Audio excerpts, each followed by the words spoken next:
So the question is, can the bootstrap help? So this philosophy is similar to the S-matrix philosophy that Nima was talking about in his previous talk. There is no Lagrangian, there are no Feynman diagrams, there is no need to consider regularization or the renormalization group. We use conformal symmetry, crossing symmetry, and the OPE. Interestingly, Wilson in his Nobel lecture in 1982 was a bit critical of the bootstrap program, and I'll read out the relevant portions. If in the 1971 renormalization group ideas had not been developed, the Migdal-Polyakov bootstrap would have been the most promising framework of its time for trying to further understand critical phenomena. However, the renormalization group methods have proved both easier to use and more versatile, and the bootstrap receives very little attention today. This was in 1982, so clearly things have changed a bit. And there was a time-delayed response of sorts by Polyakov, where he said in a 2003 interview, "Let me tell you what I think of the renormalization group. I think there are two types of useful equations. One type is human-made, invented by people, and there is some pre-established harmony in the other type. He feels that the renormalization group is a human thing, and the second thing, which is the more divine approach given to us by is operator product expansion." Then he goes on to say about his experience in trying to develop this approach. And then he ends by saying that he feels that it should be possible that there'll be a classification of fixed points in 3 dimensions based on string theory. But that's just dreams. So modern numerical methods have taken this bootstrap program in higher dimensions to a certain extent, and typically they extract anomalous dimensions of certain operators by exploiting a kink in a diagram which bounds operator dimensions. But this is difficult to do analytically. Also, it's difficult to get information for general operators or get OPE coefficients. And there is some analytical understanding in a certain approximation, the large spin approximation, which various people have developed over the years. So typically what happens is that you find, using the numerical approach, that you get bounds on operator dimensions. So this is the anomalous dimension of the phi square operator. This is the anomalous dimension of the phi. And as a function of dimensions, so this 2 means you're in 2 dimensions, this is in 2.25 dimensions, and so on. If you're above 4 dimensions, then typically you encounter a kink in the plot, and this is supposed to correspond to various physical theories. So this point, for example, is supposed to be the 2D Ising model. But as I said, you want to do things analytically, and so this approach doesn't seem to be that well suited for analytics. So what is the present? So this new approach is based on a couple of papers that we put out last year with Rajesh, Apratim, and Kollol. And this uses what is called the spectral function approach. But in this talk, I'm going to outline an approach which does not require the spectral function, and this is based on ongoing work with Rajesh. And I'll also briefly towards the end mention some results for ON. So what kind of results do we get? You get a very good match with the analytic approach that we have developed for these double field operators, which are known numerically now to a great accuracy. And the percentage variation that you get from whatever results we have obtained using the bootstrap in the epsilon expansion is pretty impressive so far as the conformal dimension of these higher spin operators are concerned. In fact, the agreement is very impressive for higher dimension operators. Till our papers came out, there was virtually no numerical results so far as the OPE coefficients were concerned. But in December, there was a paper by Simmons-Duffin which calculated numerically certain OPE coefficients. And we can compare that with what we find in our approach as well. The agreement for low spin operators is pretty impressive. For spin 14, it's roughly 5%, but the disagreement becomes more pronounced as you go up.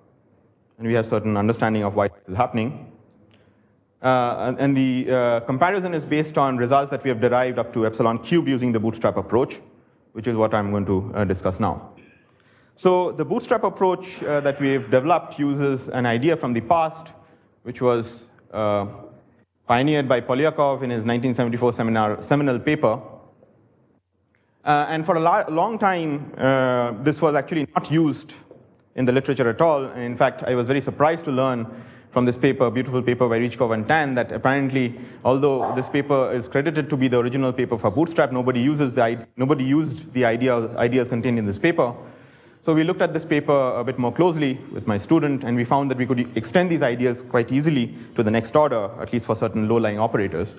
But it was very difficult to make it systematic. So the key ingredient that makes or enables us to develop a systematic understanding of this program is Mellin space and a connection with Witten diagrams.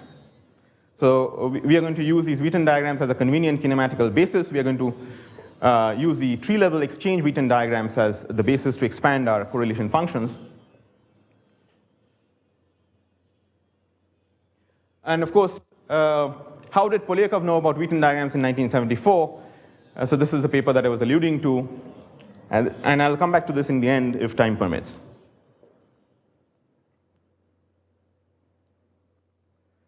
So the key ingredients are the operator product expansion. The unknowns are the OPE coefficients, the dimensions of operators appearing in the operator product expansion, and the dimension of the operator phi that you start off with. For the purpose of my talk, I'll always focus on scalar operators. Specifically, the idea is to recover the Wilson-Fisher coefficients. The second key ingredient is crossing symmetry or associativity. So if you consider a Euclidean correlator, then it doesn't matter in which order you place these scalar operators, and all these results should be same in the overlapping regime of convergence. In the traditional approach on which numerics are based on, we expand in terms of partial waves, which are consistent with the operator product expansion, and then we impose crossing symmetry as a constraint. In the new approach, we're going to swap this order. We are going to expand in terms of a basis that is manifestly crossing symmetric, and then we're going to check consistency with the operator product expansion.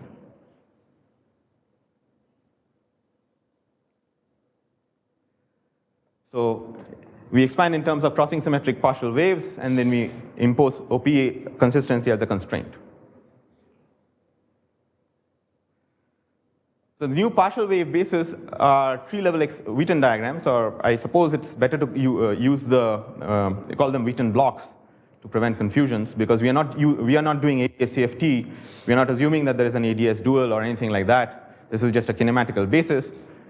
And we use this to sum over all physical states, including double trace operators. And this is a little different from what is usually done in ADS-CFT at infinite n, where you actually don't sum over double trace operators. That information is carried out by the measure.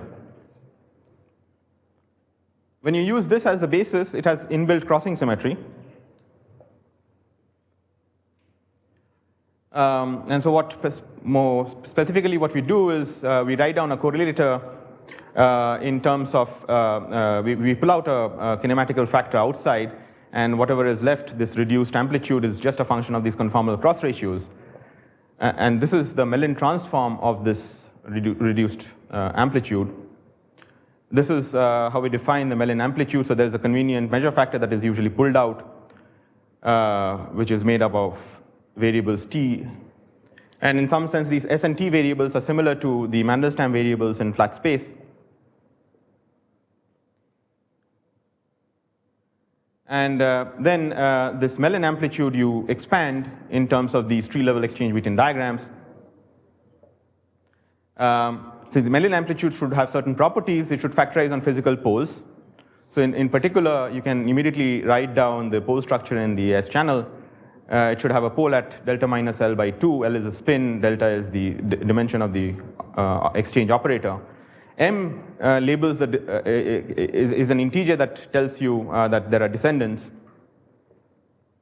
The residues are polynomials in T, and these are explicitly known. I will come back to this explicitly in a couple of slides. And there are dot dot dots, and these dot dot dots are important These residues are fixed by conformal invariance and what are called Mach polynomials. They are generalization of the Legendre polynomials in flat space. These dot dot dots are what create a difference between the usual conformal block expansion and Witten diagram expansion. In particular, the regular piece, that is, for example, instead of using the Witten diagrams as an expansion, why not use the S-channel block and then add the T and U channel blocks? That is also manifestly crossing symmetric. So what do we stand to gain by using Witten diagrams? So the regular piece for the usual conformal block is exponential at infinity in the S variable, while for the Witten block, it's a polynomial, so it has better convergence properties. So more explicitly, suppose you wanted to write down the S-channel Witten block. This is the form that it would take. And the thing to notice, and the key point here is that there would be double poles at S equal to delta phi plus R.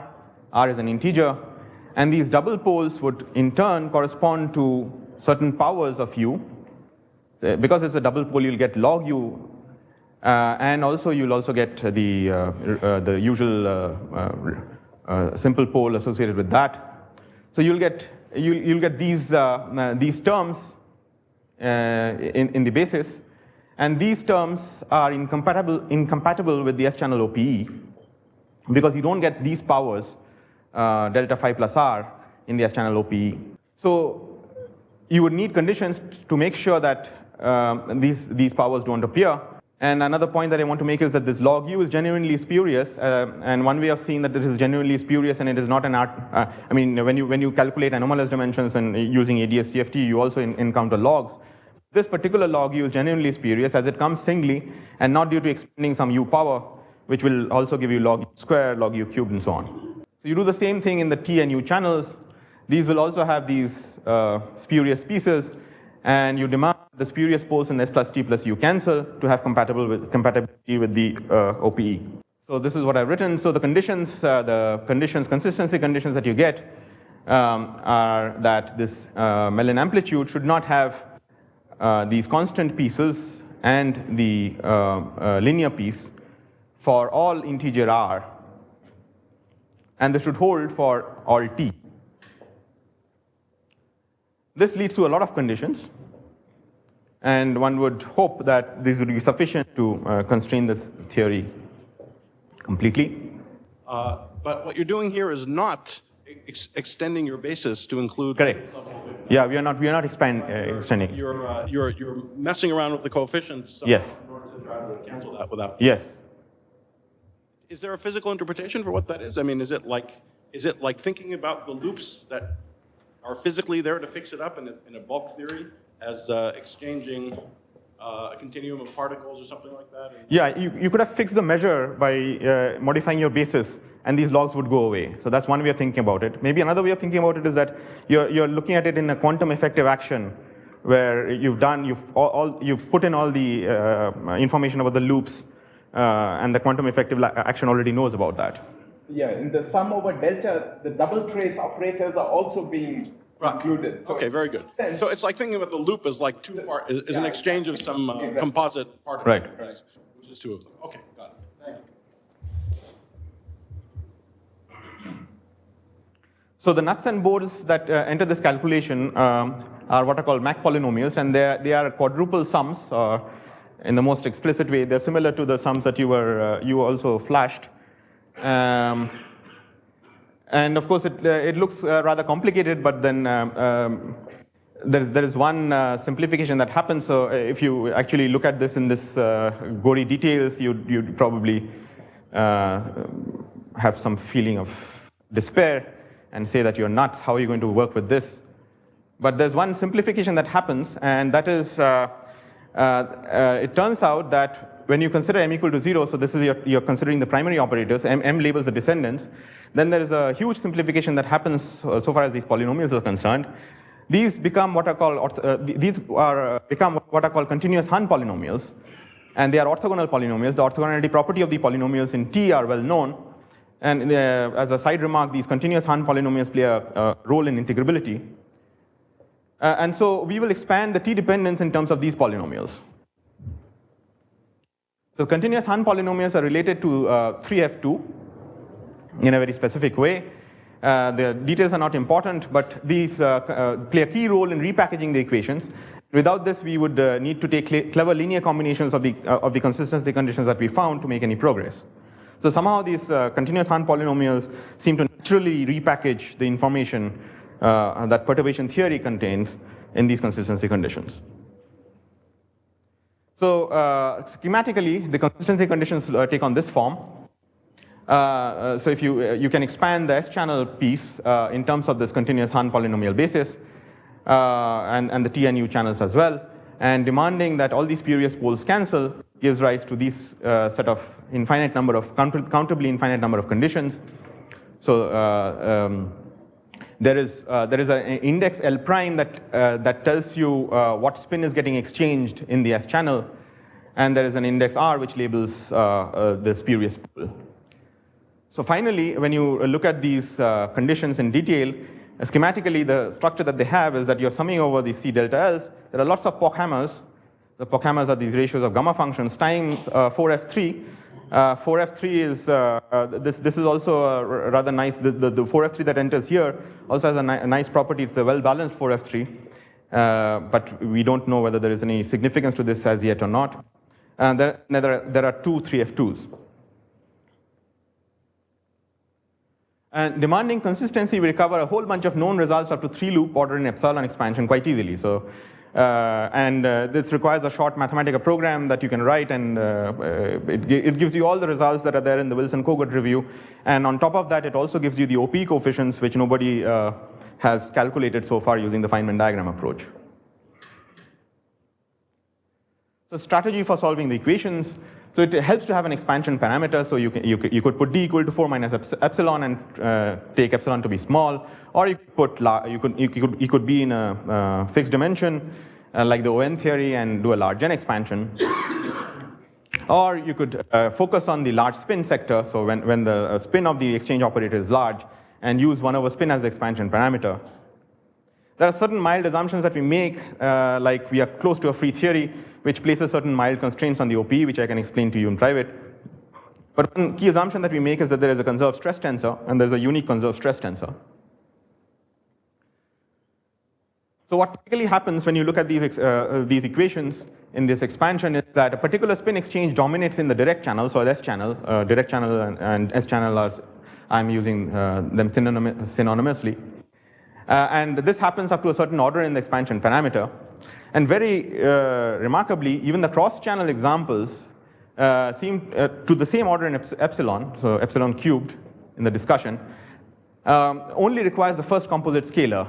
And this dominates the equations up to some order. In fact, all the rest of the operators in the cross-channel seem to start playing a role from epsilon to the 4 onwards, and not below that. And this is the key reason why the equations that we have are amenable to analysis. And this is enough to fix the first few orders of the anomalous dimensions of all spin operators quadratic in the fields. So here is a sampling of new results. So the operators schematically look like this. By looking at these equations algebraically, you get the scaling dimensions of these operators. You get all the results up to epsilon cubed. This HL is a harmonic number. And when we put out the paper, in the beginning we thought that this was a new result, till a Russian group pointed out that they had done this before. And very nicely, and a very good posteriori cross-check was that our result agrees with this 3-loop Feynman diagram calculation. But this was a new result because the OP coefficients nobody had calculated. And this is a prediction, or this is something that the Feynman diagram approach is yet to reproduce, except for stress tensor and conserved current exchanges. So that is what I'm going to talk about. So when you consider the CT, which is the coefficient that appears in the 2-point function of the stress tensor, certain perturbative results existed up till epsilon square, whereas our approach gave the result for the epsilon cubed. And as you can see, it matches better with numerics than the epsilon square result, and that's not surprising. You can also put in global symmetry and get this complicated renormalization group. you can consider Ising, Gaussian, Heisenberg, and also this cubic fixed point, which does not have all the symmetries. 1 minute. Yes, I'm almost done. Another thing that we can check is that you can look at the conductivity of for the superfluid insulator quantum critical point for O2. This is there in one of Subir's papers since 2013. And the value that they quote using Monte Carlo approach is 0.36. And if you put in epsilon equal to 1 in the epsilon cubed results, we get 0.363. So what is the future? So future is that we can develop this approach, and at some stage probably we have to look at numerics, or we have to be clever to find some other expansion parameter. There are reasons to believe that we might, the numerics that follow from this approach will be quite powerful, and rather than getting a whole region, you start getting bands of allowed theories. And we are looking at various generalizations, for example, n equal to 4 super Yang-Mills, higher spin external operators. But the key message here is that it hints at a clever way to systematize the perturbative expansion that is different from Feynman diagrams, at least for critical phenomena. So if you give me 30 seconds, I can tell you how did Polyakov know about Witten diagrams, or in what sense did Polyakov know about Witten diagrams in 1974. So he put it in the following sense, that this is somewhat of a reverse argument. If you use the standard rules of ADS-CFT and calculate the, these are scalar exchange operators, scalar exchange operator as well, so external operators are also scalars, then the Mellin amplitude for this is known. This works out to be in terms of a 3f2. There is a Mellin-Barnes representation of this 3f2, of course, Polyakov did not have Mellin space. So what he had was another reason for the spectral function that appears, which essentially is the modern interpretation of the spectral parameter in the Mellin-Barnes representation. So he gave a different physical argument for these double poles that appear in the spectral function, and this remarkably is exactly the same form as what appears from the Witten diagram calculation. And of course, he was working in position space, and the simplifications that we saw in Mellin space did not happen there. So I'll just stop there. Thank you.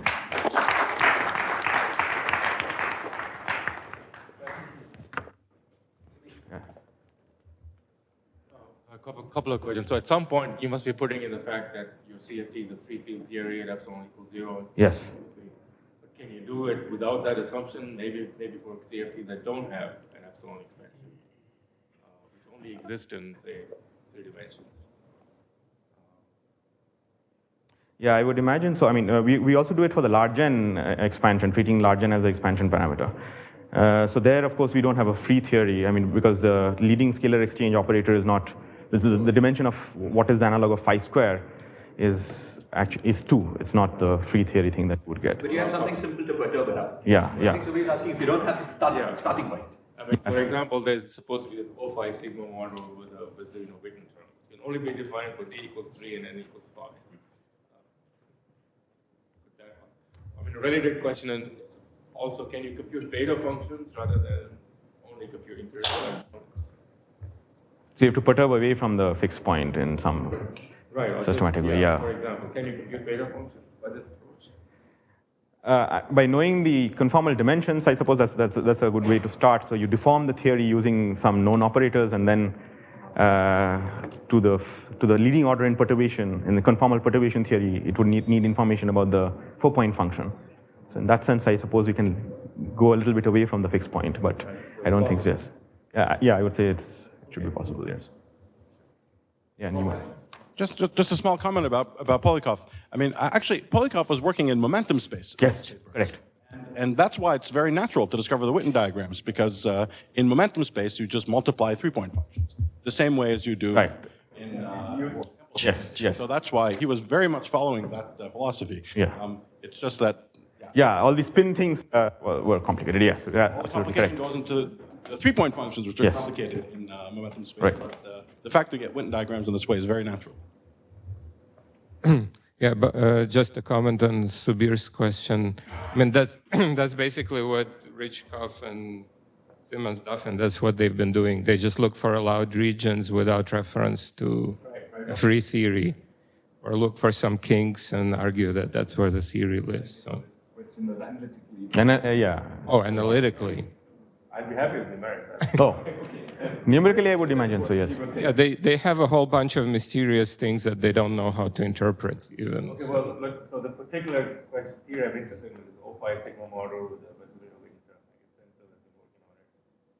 The news from Rychkov et al. Is that they don't find anything. I see. There doesn't seem to be any fixed point of the type we want. But then the further question is, well, maybe there is a fixed point, but the theta function is almost zero, but not exactly. Yeah, we're trying to understand how to do numerics using our approach, and I think it's going to be different from what people do in the usual bootstrap approach. Yeah. Yeah, it'll take, yeah. More questions? Oh, one quick question. In Nima's talk, we heard of constraints on S matrices. And going to Mellin space turns your operator product, your conformal block expansion, into something that looks quite like S matrices. So I was wondering whether you could, word the whole bootstrap program directly in Mellin space and turn it into a program that looks very much like Nima's program. Yeah. So for instance, how do these things, what about large Dimensions. the equivalent of large S behavior? Large S behavior, yeah. Are there constraints on that? Like what Nima wanted fast fall off at large S. Do you have similar constraints? And why can't you just work exactly like Nima? Do Veneziano type amplitudes. I mean, why aren't these more or less the same program?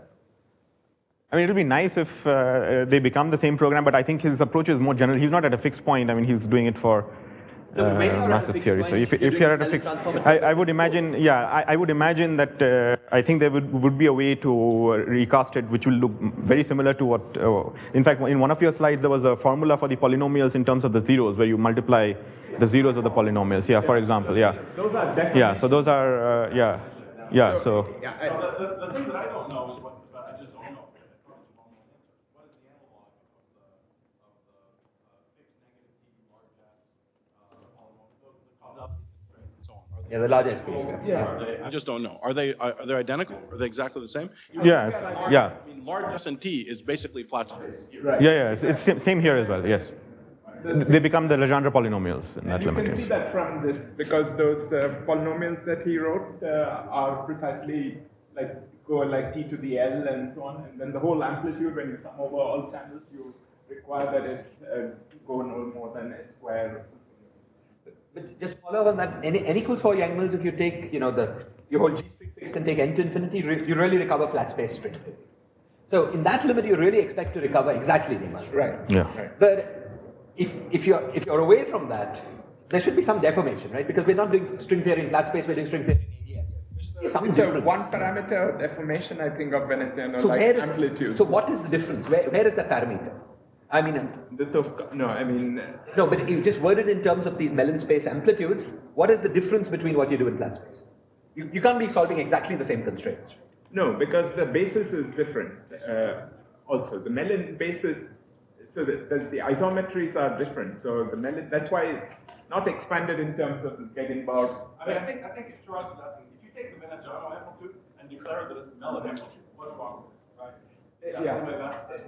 Right. Oh, maybe what's right with it? This should be the answer at fixed G, n goes to infinity. Sure, right, but what's wrong? Just say. What's wrong with saying that's the only answer? Right. Well, but I suspect it will not be expandable from the Mach polynomial. Right, exactly. It's not expandable in terms of. Because the Mach polynomials are what capture the conformal descendants. It's like the analog of the rotation group versus the conformal group. So in the largest fixed T limit, which is the flat space limit, the Mach polynomials become the Legendre polynomials. So I suppose there'll be some deformations of those polynomials, which will carry information about what you're asking. I just make a tiny comment that there are some other examples of there are other funny amplitudes, like the smooth amplitude. There are funny deformations of the Veneziano amplitude, which are chromatically positive, and maybe one of those functions as a natural role.